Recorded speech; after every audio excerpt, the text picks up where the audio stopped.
Possessos. Perguntas 473 a 480. Um espírito pode tomar momentaneamente o envoltório corporal de uma pessoa viva, isto é, introduzir-se num corpo animado e agir no lugar do espírito que nele se encontra encarnado? O espírito não entra num corpo como entras numa casa.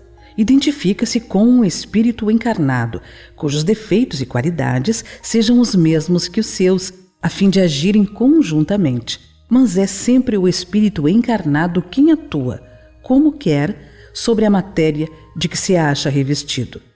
Um espírito não pode substituir-se ao que está encarnado, pois este terá que permanecer ligado ao seu corpo até o termo fixado para sua existência material. Se não há possessão propriamente dita, isto é, coabitação de dois espíritos no mesmo corpo, pode a alma ficar na dependência de outro espírito, de modo a ser por ele subjugada ou obsidiada, a ponto de sua vontade vir a achar-se, de certo modo, paralisada? Sim, e são esses os verdadeiros possessos.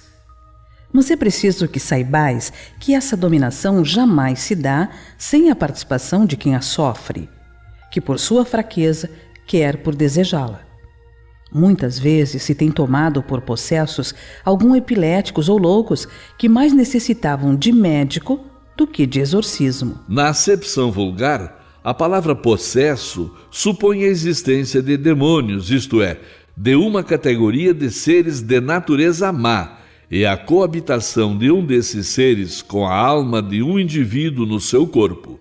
Considerando-se que, nesse sentido, não há demônios e que dois espíritos não podem habitar simultaneamente o mesmo corpo, não há possessos segundo a ideia comumente associada a esta palavra. Pela palavra, possesso deve-se entender apenas a dependência absoluta em que uma alma pode achar-se com relação a espíritos imperfeitos que a subjuguem. Pode uma pessoa por si mesma afastar os maus espíritos e libertar-se do domínio deles? Sempre se pode sacudir um jugo quando se tem vontade firme. Não pode acontecer que a fascinação exercida por um mau espírito seja tal que a pessoa subjugada não perceba? Nesse caso, uma terceira pessoa pode fazer que cesse a sujeição da outra? Que condição deve preencher essa terceira pessoa? Se for um homem de bem, sua vontade poderá ajudar, apelando para o concurso dos bons espíritos.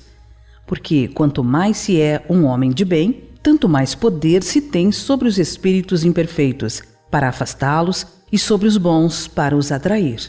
Todavia, essa terceira pessoa será impotente se aquele que estiver subjugado não lhe prestar o seu concurso. Há pessoas que se comprazem numa dependência que favorecem seus gostos e desejos. Seja, porém, qual for o caso, aquele que não tiver puro o coração não poderá exercer nenhuma influência. Os bons espíritos o desprezam e os maus não o temem. As fórmulas de exorcismo têm alguma eficácia sobre os maus espíritos? Não. Quando esses espíritos veem alguém tomá-las a sério, riem e se obstinam. Há pessoas que, embora animadas de boas intenções, não deixam de ser obsidiadas. Qual o melhor meio de nos livrarmos dos espíritos obsessores? Cansar-lhes a paciência, não dar nenhuma importância às suas sugestões e mostrar-lhes que estão perdendo seu tempo. Ao verem que nada conseguem, afastam-se. A prece é um meio eficiente para curar a obsessão? A prece é um poderoso socorro em tudo, mas crede que não basta murmurar algumas palavras para obter o que se deseja. Deus assiste os que agem e não os que se limitam a pedir. É preciso, pois, que o obsidiado faça por sua vez o que for necessário para destruir em si mesmo a causa que atrai os maus espíritos. Que se deve pensar da expulsão dos demônios de que fala o Evangelho? Depende da interpretação. Se chamais de demônio ao espírito mau que subjuga um indivíduo, uma vez destruída essa influência, ele terá sido expulso realmente. Se atribuís uma doença ao demônio, quando a houver descurado, também direis que expulsastes o demônio. Uma coisa pode ser verdadeira ou falsa, conforme o sentido que se der às palavras. As maiores verdades podem parecer absurdas quando se olha apenas a forma e quando se toma a alegoria pela realidade. Compreendei bem isto e guardai-o, pois é de aplicação geral.